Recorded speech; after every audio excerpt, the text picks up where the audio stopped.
My name's Kiana Whitted. I'm director of the African American Studies program along with Kim Simmons, Wade Kim. And one of my goals as director of this program has always been to amplify and enrich the experiences of our students first. It was students who called for this program, called it into existence in 1971. So I guess technically we're at 51 years now. And so whether students take one class or 10 with us, it's important that we make that time here valuable, meaningful, and challenging. I know that as a student myself, it was my professors and the books that they assigned me that helped to change the course of my own life. Otherwise, you'd be looking at a veterinarian right now. So I'm honored to be here and honored to start things off, to recognize our Grace Jordan McFadden Student Award recipients this year. As many of you know, the Dr. Grace Jordan McFadden Student Award recognizes excellence and advancement in African American Studies scholarship. It encourages and promotes the study of diverse aspects of African American culture, life, and history, and provides financial scholarships to students who pursue this course of study. And of course, the award is named for a university pioneer who was the first African American woman hired in the College of Humanities and Social Sciences and to receive tenure in our college. We'll hear more about Dr. Grace Jordan McFadden a bit later. So what I'd like to do now is turn things over to one of two professors. First, we will hear from Dr. Kimberly Simmons, and then, or wait, did I say that? Okay. First from Dr. Simmons, and then from Dr. Sogi Lee to acknowledge and recognize our two student award recipients, Raylynn Cook and Kayla King. All right. Thanks, Dr. Whitted, and good evening, everyone. It's great to be here tonight. I'd like to introduce one of the award recipients, one of my students, Raylynn Cook. Raylynn is a public health major with a minor in African American Studies from Greenville, South Carolina. She currently works for the Office of Diversity, Equity, and Inclusion as a student assistant and has served as the House of Agriculture Committee Chair page for the South Carolina House of Representatives. On campus, she has also served in student government as a Secretary of Inclusion and Equity. In addition to being a U of SC Garnet Scholar and a 2021 Newman Civil Fellow, Raylynn is graduating with Leadership Distinction in Diversity and Social Advocacy. In her application, Raylynn wrote, and I quote, "My experience with the African American Studies program has been one that has nurtured me into a lifelong learner and given me a thirst for knowledge about my personal historical footprint and the domino effect it had on the world. Reflecting on the African diaspora, the African American Studies Department has highlighted that history, culture, knowledge, arts, and culture have acted as the backbone for the Carolinian community and global world we know today, despite its constant erasure. Dr. Lee, Dr. Johnson, Dr. Isom, and Dr. Simmons have taken a personal interest in my education while being a part of the African American Studies program by making me question my values, moral compass, and knowledge to expand my mind around topics of love, justice, self-reflection, physical appearance, music, and femininity." Congratulations, Raylynn, on being a recipient of this year's Dr. Grace Jordan McFadden Student Award. We're so proud of you. Congratulations and a big hug to you. Would you like to share any words right now? Not to put you on the spot. No, ma'am, just thank you. Okay, wonderful. Congratulations again.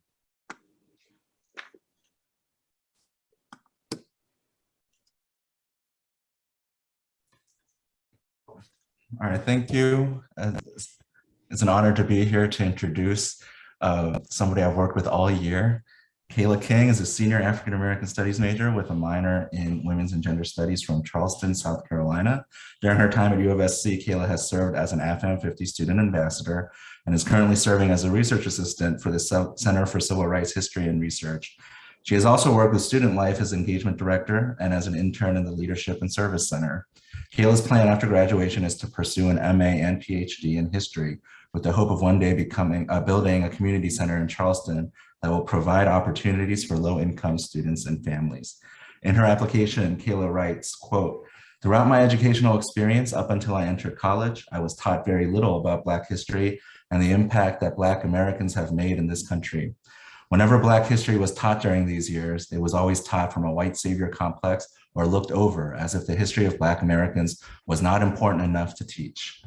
It wasn't until I took my first African American Studies course here at U of SC, the first semester of my freshman year, that I really started to gain perspective on what Black history in the US looked like. Sitting in that class, learning about all the pain, suffering, and the resilience that people who looked like me experienced left me wanting to learn more, but to also do more to help uplift my community." Congratulations, Kayla, on being a recipient of this year's Dr. Grace Jordan McFadden Student Award. Would you like to make some remarks? Thank you. And then thank you to the AFAM department, specifically Dr. Whitted and Dr. Tolson for being my biggest support system. I've been in there all year long. So they're probably tired of me, but thank you all so much. You are welcome. Yes, you are. Congratulations. We're turning things over to Nancy to take us to acknowledge other students who are graduating. But congratulations again, Kayla and Raylynn. Yes. Hello, I'm Dr. Nancy Tolson, Assistant Director of African American Studies. On behalf of the African American Studies program, especially this year ending the celebration of our 50th anniversary, we'd like to tell you all congratulations. We are so proud of you all. We have several graduates this year, the 2021-2022 year, and we are taking that fully into practice the entire year. We have Uniqua Jackson, who is one of our majors. We have Robert D. Harris, and he will be coming out in the fall. Hannah White, who is our minor. Raven Walters, our minor. Trevon Gathers, Tia Coachman, I'm sorry if I'm butchering her name, Eulacia Gantz, Destiny Stewart, Raylynn Cook, of course, Kayla King, of course, and Priya Simmons. We congratulate you all for graduating this year. And if you see them, I know many of you probably still have them in your class or have had them in your class this year. Make sure you reach out and just tell them congratulations on a job well done. We want each and every one of you all to soar, soar, soar. And please always know that we are always here for you whenever you need a helping hand and any kind of guidance. We are there for you. So thank you, each and every one of you, for this opportunity for us to just say, congratulations, graduates.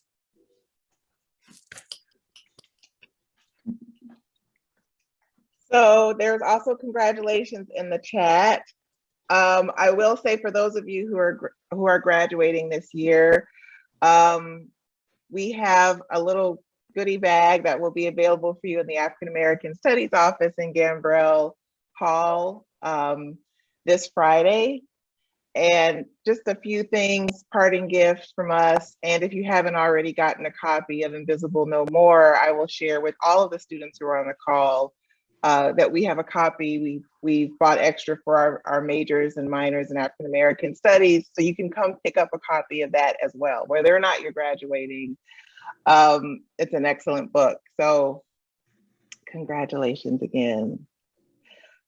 I'm going to shift gears a little bit to spend some time.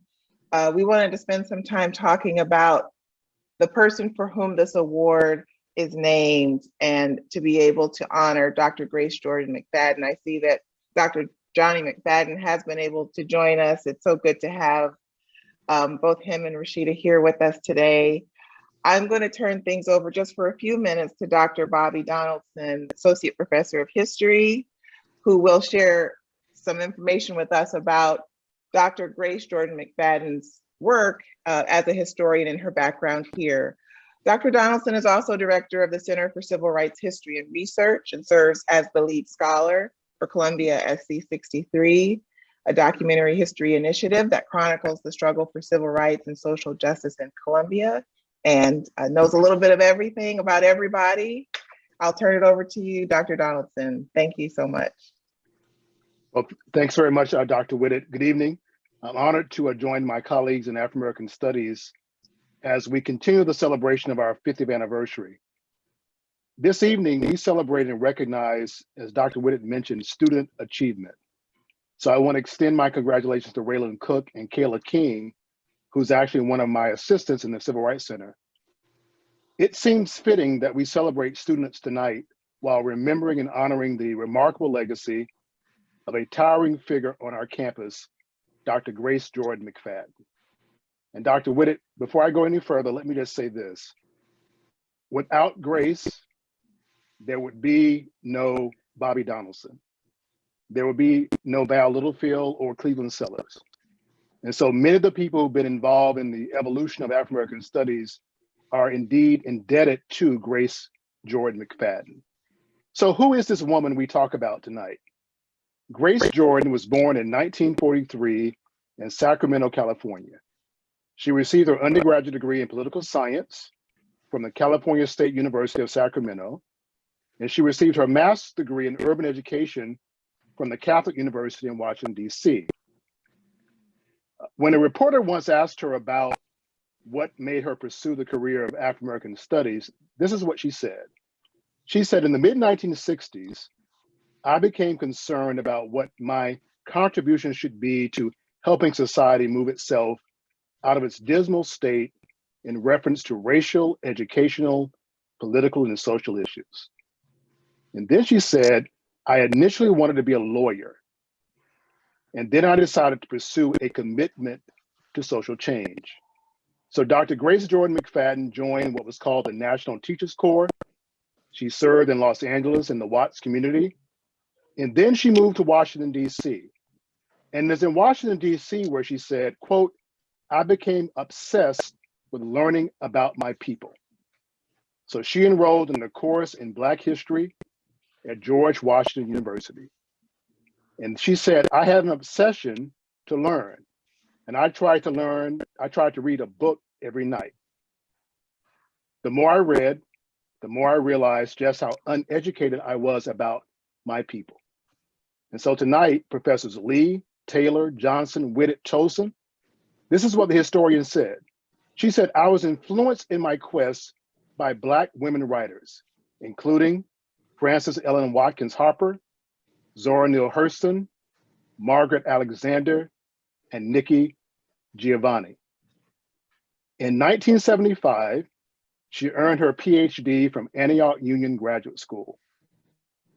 And it was then where she committed herself to the pursuit of teaching.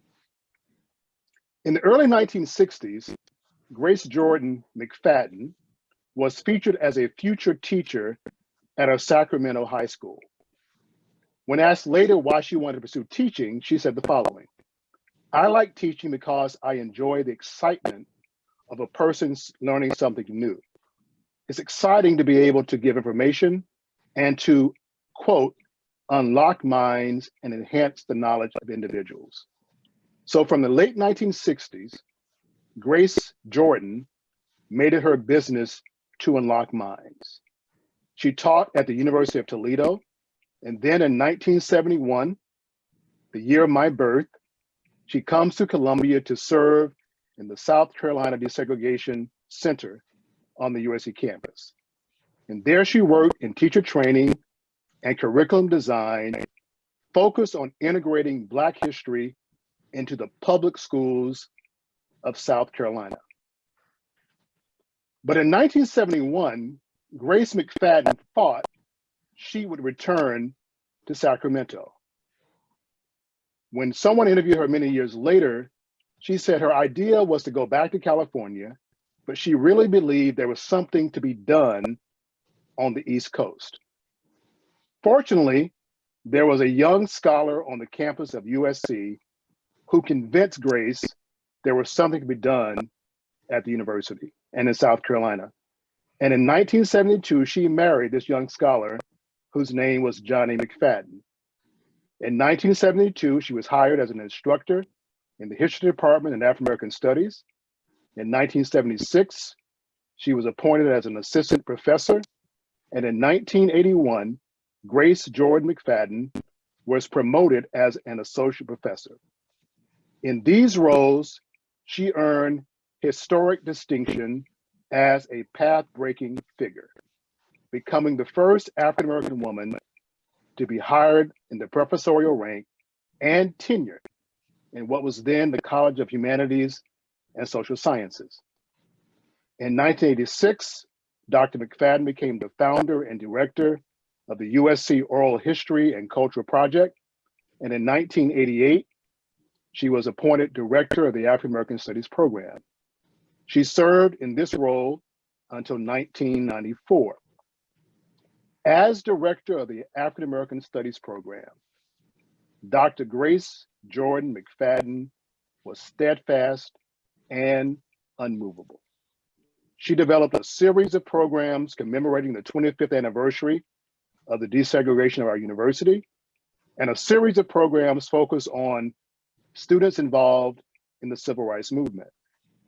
But Grace Jordan McFadden is best known as the visionary founder, researcher, interviewer, and editor of a phenomenal documentary project called The Quest for Human Rights. In this project, Dr. McFadden traveled across this country to interview what many may now regard as the who's who in African American studies. She interviewed Dizzy Gillespie. She interviewed Matthew Perry, Septima Clark, John McCrae, Adi Quincy Newman, Berta Mae Grosvenor, Majeska Simpkins, and my favorite interview, Dr. Benjamin E. Mays. When later asked as to why she pursued this project, she said, quote, "Our voices need to be heard." She said, "There is a huge amount of untapped history lodged in the minds of our people, and we should provide them a platform and a space to tell their own story." But as director of African American Studies, Grace was more than just a phenomenal historian. She was an advocate for diversity, equity, and inclusion. Here are her words in 1988. "The University of South Carolina must be committed to placing competent Black people in high levels of administrative positions. It should not be uncommon to see Black people as chancellors, vice presidents, deans, and department chairs. There are numerous Black people native to South Carolina who have excelled in academics and administration that could be tapped by USC as an indication of, quote, an authentic commitment to including Black people within the university hierarchy. We should be there not as a Black vice president or a Black dean, but as competent leaders who just happen to be Black." When asked what her greatest legacy might be, Dr. Grace McFadden was very proud of her work as an administrator. She was very proud of her work as a scholar, as an oral historian. But she said, "My greatest contribution would be the thousands of students that I shaped and molded during my tenure at the University of South Carolina." She said, "For me, Black history was not just a topic, it was a tool of liberation. And I hope that I have liberated the minds of many young people." So tonight, we come to honor and to celebrate a liberator, Grace Jordan McFadden, and we come to honor and celebrate young minds who follow in that tradition. As we think about the legacy of Dr. Grace Jordan McFadden, it seems to be there is nobody better prepared to talk about her influence than this young man who compelled her to stay in South Carolina in 1972, 50 years ago. So I am very pleased and honored to introduce her husband, my friend, my fraternity brother, my mentor, my teacher, our Benjamin E. Mays professor, Dr. Johnny McFadden.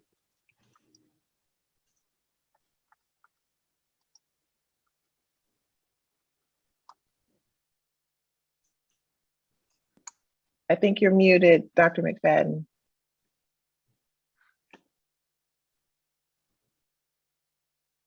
Is that better? Yes, thank you. Sure. Thank you, Dr. Donaldson. That was quite a remarkable introduction. And I was thinking, now, gee, what is it left for me to say? I mean, you said a lot about her profession, about her California lifestyle. Let me just take it from another angle. Rather than give you a scholarly dissertation of her life, I'm going to just talk about Grace, the person. I guess I'm in position to do that as much as anyone, since in 1972, when she came here, she had no intentions of coming to South Carolina. As a matter of fact, she was afraid to come here. She was living at the time in Ohio, in Toledo, and she grew up in California. It had never really been South, so the only thing she knew was her comments from her father, who was from Texas. And he being from Tyler, Texas, the things which she heard from him and the places which they had to drive cars all the way with 4 children from California to Texas, and without being able to stop, other than maybe for a little gas, but certainly not for any snacks or any kind of restroom opportunities. It was just the way it was. But her father was quite a determined man in terms of his building and construction, and that left a lot for Grace. What's happened so much? She grew up in a integrated, for the most part, California schools, and never had any African-American teachers before. She barely knew it any existed, other than maybe reading about a few. And she and her brother Glenn and all of the rest of them who came through California State University, Stanford, University of California, Berkeley, all of those great institutions to learn and to grow. Now, one of the things that Dr. Donaldson told you was that she wanted to go to law school. That's true. When she came here, she came here as a consultant to teach teachers about desegregation of schools, because during that time we were just moving from dual to unitary school districts. And the teachers in South Carolina, for the most part, did not know much of anything about Black history. They wanted to teach it, but they just didn't know. But she was a curriculum specialist. She was a historian too, but probably as much as a historian, she was a curriculum specialist, because she believed in helping individuals learn how to convey knowledge from the classroom. She did that, and because of her interest in that area, she was going to go, as you said, to California. Now, a side note would interest you. I was serving at the time as one of the co-directors of the Cooperative Educational Services Project and a staff specialist in what's considered to be the South Carolina School Desegregation Consulting Center. This was back in 70, 71, 72. And she was noted because of her work at in Teacher Corps, by the way, at Toledo. She had gone to work at Teacher Corps in Washington, D.C., and then she was like I guess you say a curriculum specialist with Teacher Corps. What happened there, that she came here because a number of my colleagues, most of them who are retired now, knew of her work and wanted to invite her to come to South Carolina to do some curriculum specialist workshops for teachers. And she came here, and the airport was as it is now. And I was sitting in my office in the desegregation center, which is now at the corner of where the at the corner, actually across from the band, the uniform area. And what happened, I had an opportunity there to sit in my little cubicle office and do some work, and desegregation work. And I was asked by one of my colleagues, a white male, that he was going to go to the airport to pick up this lady, Grace Jordan at the time, to be a part of our curriculum specialist work. He went out to the airport. She didn't know who he was. He didn't know who she was, other than it was this Black woman with a nice big afro and tall and statuesque coming off the airport. And there she stood, and there he didn't know exactly what, but Warren Buford at the time, who was a very great guy, we like him very much, but this was his introduction to a Black woman who was a specialist in Black history. So when she got off the airport, she'd already warned her roommate. Her roommate was back in Toledo, that she was going to South Carolina. She didn't know what to expect, but she wanted her to know that if something happened, they had a code, which she was going to send a code back to Toledo to let them know that something's gone awry.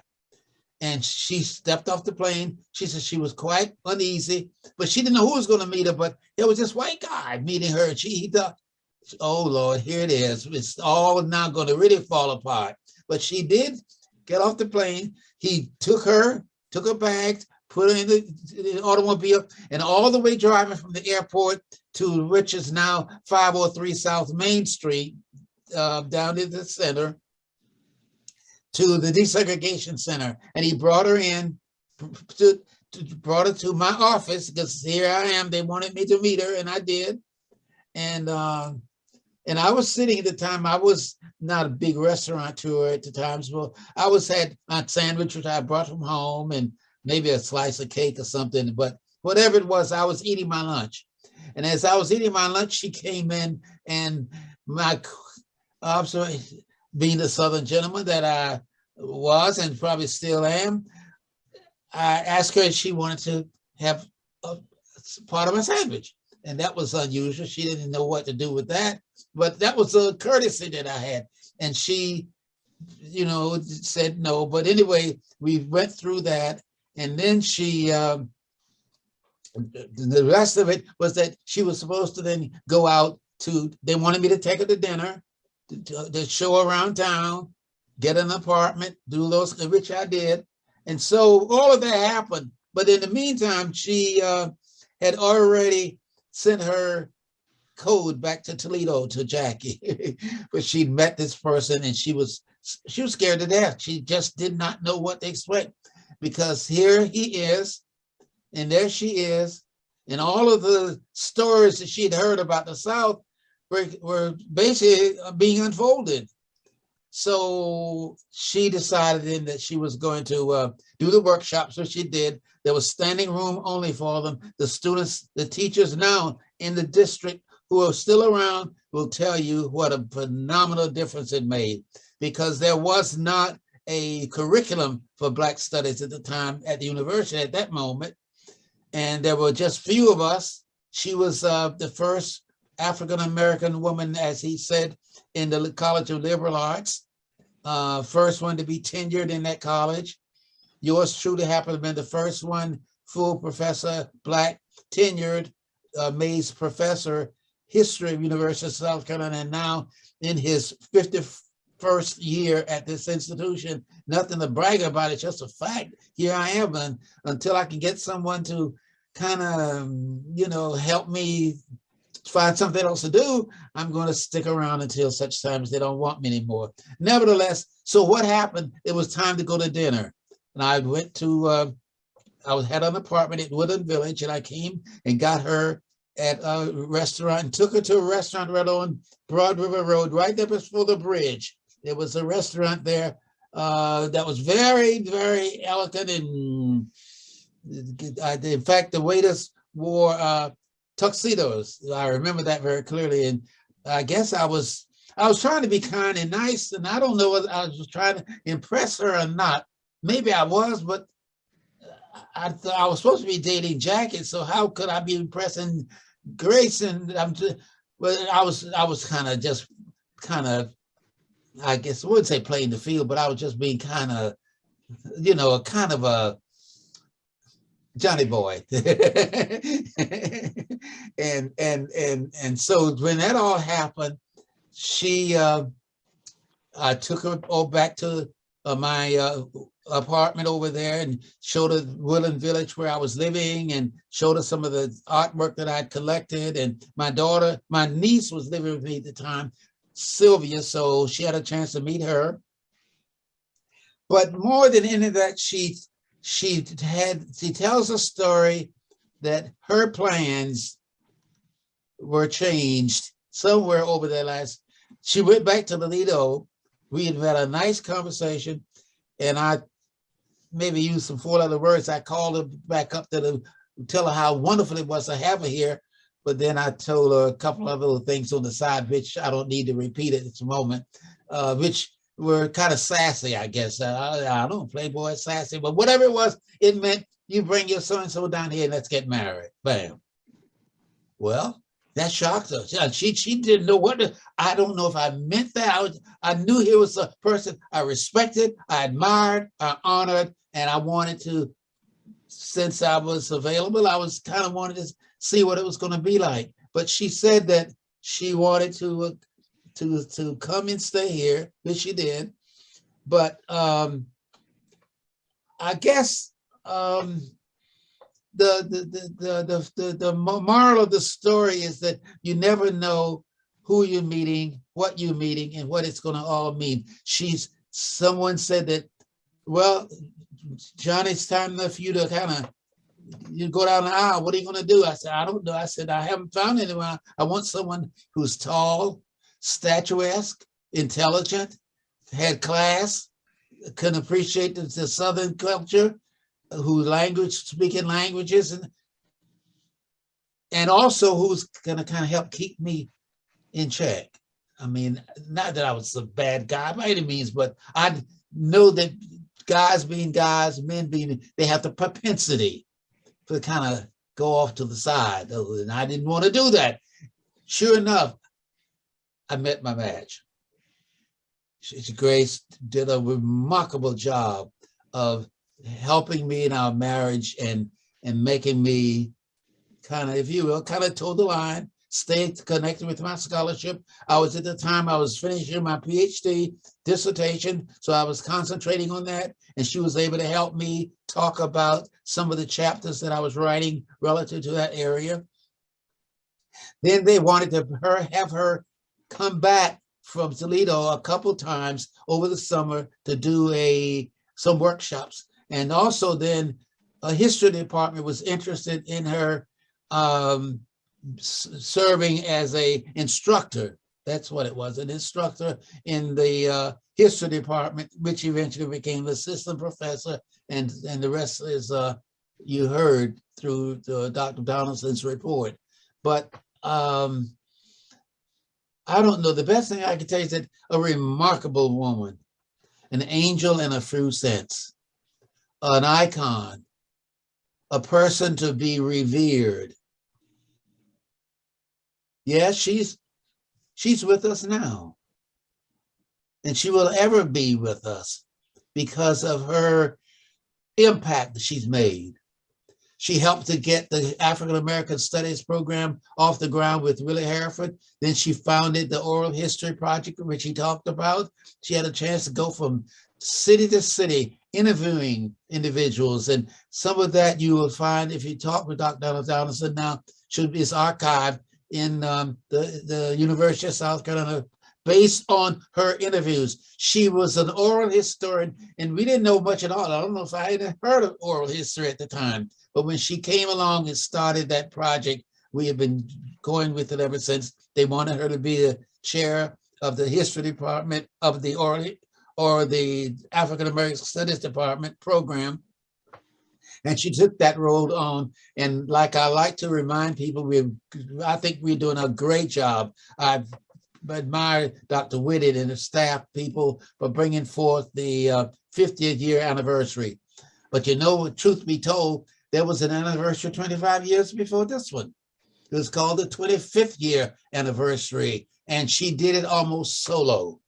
It's still documented around now. And I found in my desk the other day a publication called the South Carolina, the Progressive South Carolina Magazine. It's in the form of a newspaper, and I have a copy of it here because I just happened to be fumbling through some of my papers and I found it. It has a whole page profile of Grace, one of me, one of Hereford, and one of several other people.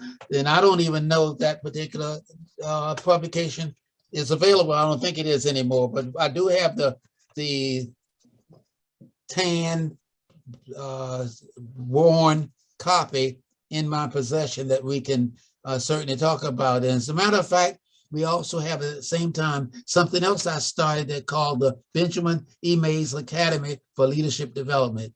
And Grace was very instrumental in helping me get that academy going and moving and funded and so on. And even to the point where when they wanted to give her an award to her, they gave her what's considered to be the John McFadden Award to leadership for the Benjamin E. Mays Academy. And we still have a copy of that around now. So I think that's remarkable. I think that one of the things I can say, and I guess I'm not really giving you a scholarly presentation at all. I was giving you what's considered to be a discussion. Let me get this out of here of my pocket. I'm sorry. Just a moment, please.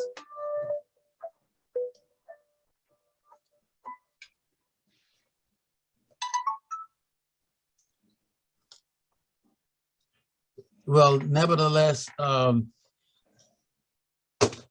we did have our wedding in California, in Sacramento, and then they had a people's reception here at Woodland Village back in Columbia, because obviously many of the folk weren't choosing or able to go out to California at the time.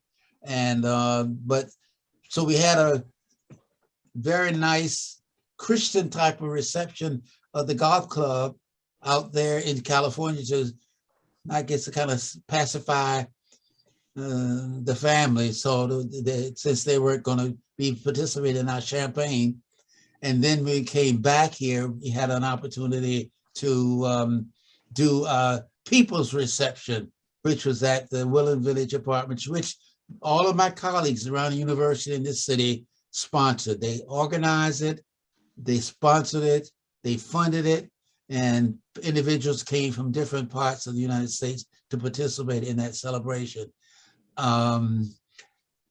You know, why don't you ask me some questions, because I feel like there's something you must like to know it. I'm not covering it, but the wedding was successful. We had our wonderful honeymoon, and it was there at the outside of San Francisco, there in Monterey, as a matter of fact.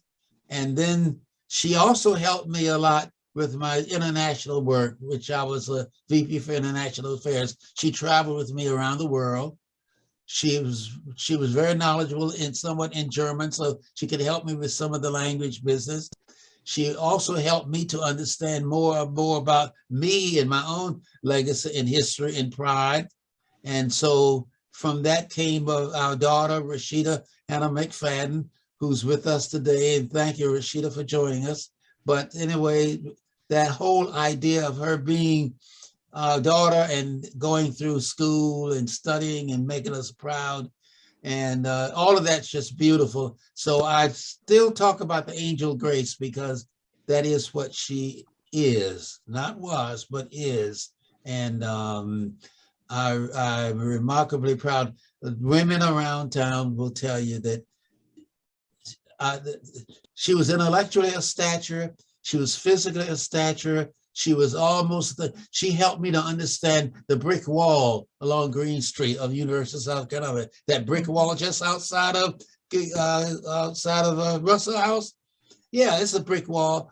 Someone ought to tell you why that wall is there and how did it come about. There were Black folk who were living up in Wheeler Hill, who mothers and fathers, more mothers, would walk from Wheeler Hill to downtown to work and clean and do things. And in so doing, they had to come through the campus. Oh no, you can't. They had to erect our nice little daughters, and most of the daughters may be affected, might be attacked by. So they had to build this wall, and I just every time I see it now, I think, well, it's time for it to come down. But what I would want to say too, as I begin to close, is that Grace is wanting to be. Oh, I know it. Or she said she was going to go to law school. She was admitted to law school to the University of California, Davis. She was all prepared to go. That was back in 1971, 72. And we met. And I didn't know what to do other than I had never gone to law school, never thought about it. But I did say to her, we want you to do this. I said, and under my breath, I was thinking, oh, you can't leave me. But anyway,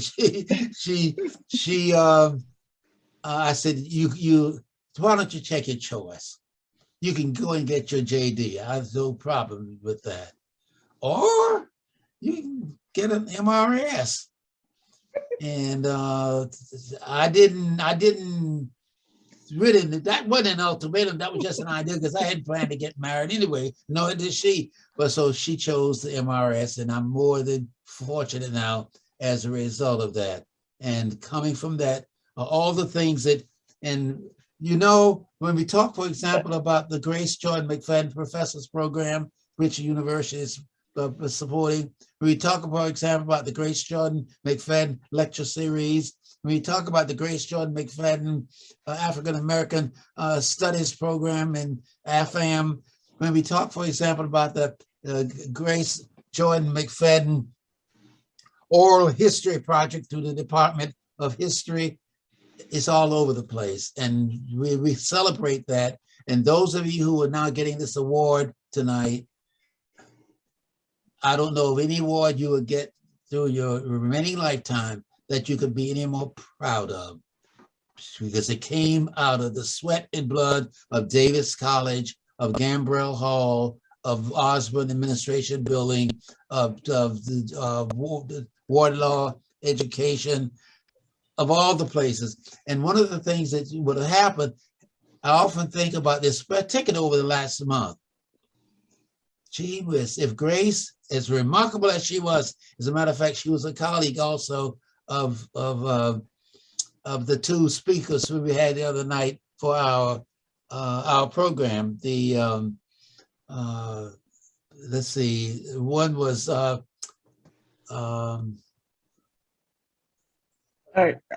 what was the name? The names of our speakers the other night. Are you talking about Angela Davis? Angela Davis, and yeah, and Nikki Finney, Professor Finney. Nikki Finney. But the whole notion, for example, about that idea. Yes. Yes, she could be that person lined up now to be a justice of the Supreme Court. She was of that. More I watched, you know, Absolutely. Absolutely. I said, gosh, that could be Grace. I mean, that she had all of what it takes to be able to do just that. So thank you so much, Dr. McFadden. I really appreciate it. We'd like to be able to tell you more, but I'm going to stop now and just say we are very proud of what you're doing, and congratulations to those two students who are being rewarded with the scholarship, with the award, and come to realize that it means a lot to her legacy, and it means a lot to the future generations to come in order to do that. And we hope that one day, not only will Rashida be able to help perpetuate some of that, but her own son, my grandson Jordan, would be able to do the same thing, because there's so much to tell, whether it's here or in Wales, Cardiff University with her brother over there, or whether it's back in California at Stanford, or wherever it is, her impact is being felt greatly. And we appreciate your contributions, all of you, and thank you for allowing me to ramble. I just wanted to kind of talk about the person. Yes, That you won't be absolutely. able to Thank you. find anywhere else. I think I may be the only one who can give you that story. Thank you so much. I appreciate your help. We appreciate it, and we are grateful for you as well, Dr. McFadden. Thank you so much. And I want to be able to, I see a lot of applause, open the floor at this point in the few minutes that we have remaining, to ask if there are others who might want to share their own reflections, congratulations to our students, or general reflections, given that this is sort of our last event, at least publicly, with all of the folks here online and reflecting on this very big year. I have to say it was, I can't imagine doing all of this the way that Grace Jordan McFadden did by herself 25 years ago. But with that, I wrote down here on my notes, our voices need to be heard. As Dr. Donaldson said, quoting from Dr. McFadden, we can shift now to maybe raise hands, or people can unmute. I don't think, am I spotlight? I'm not spotlighted anymore, am I? Okay, back to the gallery. Good to see faces, good to see faces.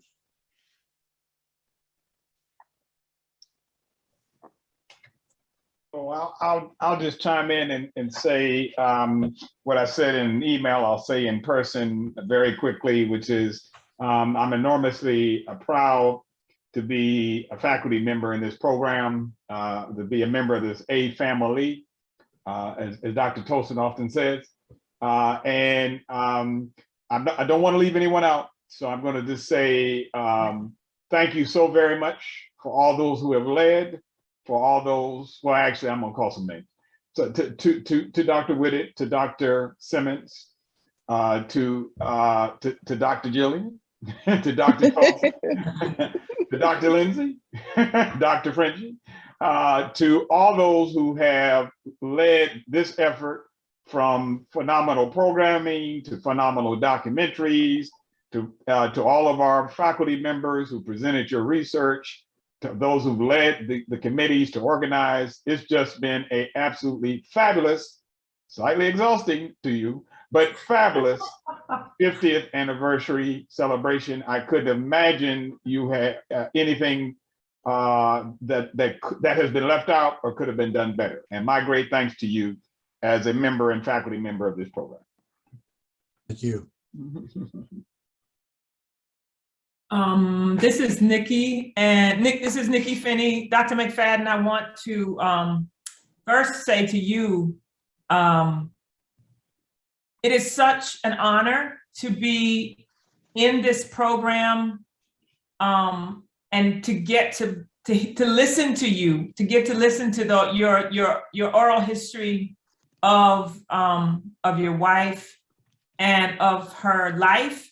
And for us to just sit here tonight, students, faculty, staff, AFM family, the entire circle, to be able to just listen to your voice and listen to your stories is a really precious thing. And I know the students know that, I know we know that, but I want to say that every time we do something, you send out a smoke signal to us and you let us know that we're doing something right. Yes. And that has been so precious to me since I joined the faculty in 2013. It's like your amazing mind. I could listen to you talk all night. I'm sitting here going, I just need to sit down and have a long conversation with them and put the video on, because oral history is how I know Black history. That's how I first came to it. And I just want to thank you for always being in tune to what we are doing and never, never being too far away, because it's like having the most honorable, precious person who was there at the beginning at the table. While we are doing new and contemporary things, we always need to touch base with you. And I want to thank Rashida for sharing her mom with us all these years and letting us call her name as we go forward. Thank the both of you. But I also want to thank the 50th committee that got all of this work done. There is no way, Todd already did it, and I just want to call every one of those names one more time. We all did something, but that 50th anniversary committee, if I could give you each a trip to West Africa, maybe, not Paris, I don't know. I'll take Ghana. I'll take Ghana. Thank you very much. Okay. I just want you to know that you guys carved a path, a brilliant, beautiful, sparkling path that I am so proud to stand right beside Todd and I get emotional about it, because when I said I wanted to be in a joint program, I wanted to be in AFAM, I wanted to be in English, this is exactly why. What happened this year, the kind of stories we told, the kind of history we spotlighted, the kind of questions, the kind of everything that happened, I just thank you all for the work that you did and the pulling forward of all the ancestors and all the things that have come before us. Thank you. Thank you. Thank you. And I gotta say one last thing to Dr. Bobby Donaldson for his brilliant statement just now about who, the woman we're honoring tonight. I want to thank him for that, and anybody else who is as a part of this. I'm happy to be here. Hello, may I speak with? Hi. Can you all hear me? Yes, we can hear you, Rashida. Okay, because I can't see myself. I'm not sure because I told you the computer access. Thank you, Dr. Finney. I appreciate you for acknowledging me, and thank you, Dr. Donaldson. That's why I left the screen earlier, because I cried my eyes out. Cried my eyes out. My mother was deep, and everything. She was your favorite student. You were her favorite student. She talked all about you, and I love you. I love you with my whole heart. And it made me, I just tore to pieces, and everything's deep with me. Yeah. My father, Daddy. Yes. I would never have a life without you. You know that. And my father, I have to tell everyone, my father has built the universe. My father has built the universe. And I want to pass that on to his grandson. I have one child. His name is Jordan Rashid Arthur McFadden. My father wanted a little boy, so I gave him a little boy. He's 10 years old. Hi, Dr. Shaw, you're laughing. But yes, I would love you to meet my little son. Thumbs up. But, and so they can all play together. So they grow up together. He looks just like what we're speaking about tonight, Dr. Grace Jordan McFadden. He's like, oh my God. He says, Mommy, I look just like you. Thank you, Dr. Whitted. And I love you, Dr. Finney. I'm gonna see you. I'm gonna come around the corner. I'm gonna see you. And I'm finished. And Daddy, you're the bomb. Yes. I'm done. Thank you. Thank you Thank so you, much. Hannah. And I see comments in the chat from Hannah and from Kendall. Thank you all so much. I see Diane's hand. Yeah, I just want to, echo everything that everyone else has said. I've been here for 32 years. So when I first came here, there were very few African-American women on campus, and Grace was good to us. We met often at her home, and I wouldn't have been successful here without her support. And just want to give my love to Johnny and Rashida, whom she loves so much. Thank you all for sharing her with us. You better call me tonight. I will. Okay. Okay. That's great. Thank you, Diane. So, Was there someone else? Was there anyone else before?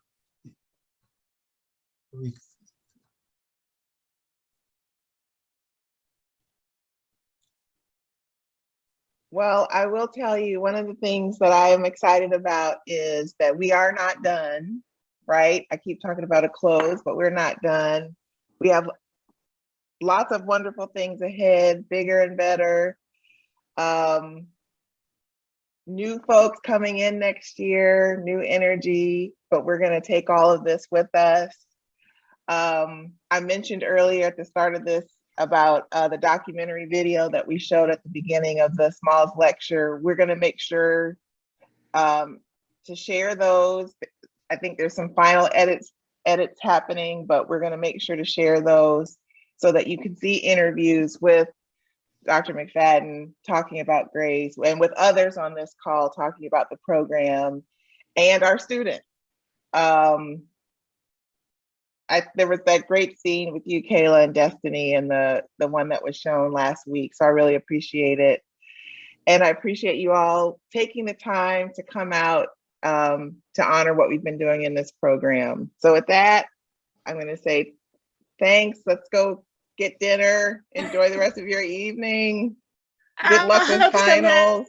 Get some crab legs tonight. Crab legs tonight. Dr. Finney, I'm coming to your house to get some crab legs. And congratulations again, Thank Kayla you. and Raylynn. And don't forget, students, to stop by for your little goodie bag in the office and ask Ann Diane. before you leave. Congratulations to all seniors. Congratulations, everybody. Congratulations, Hannah. Thank you, everyone. All right. Congratulations. Congratulations. Kayla. Congratulations, everyone. Take care. Thank you, Lindsay. Thank you, Jillian. Thank you, Core. Everybody. Thank you. Grace loves everyone. Grace loves everyone. Grace and Jordan. Thank you. Thank you, everyone. That's Love you, good. Dr. Wade. Bye. Bye. Be well. Thank you. Bye-bye. Y'all take care. Bye.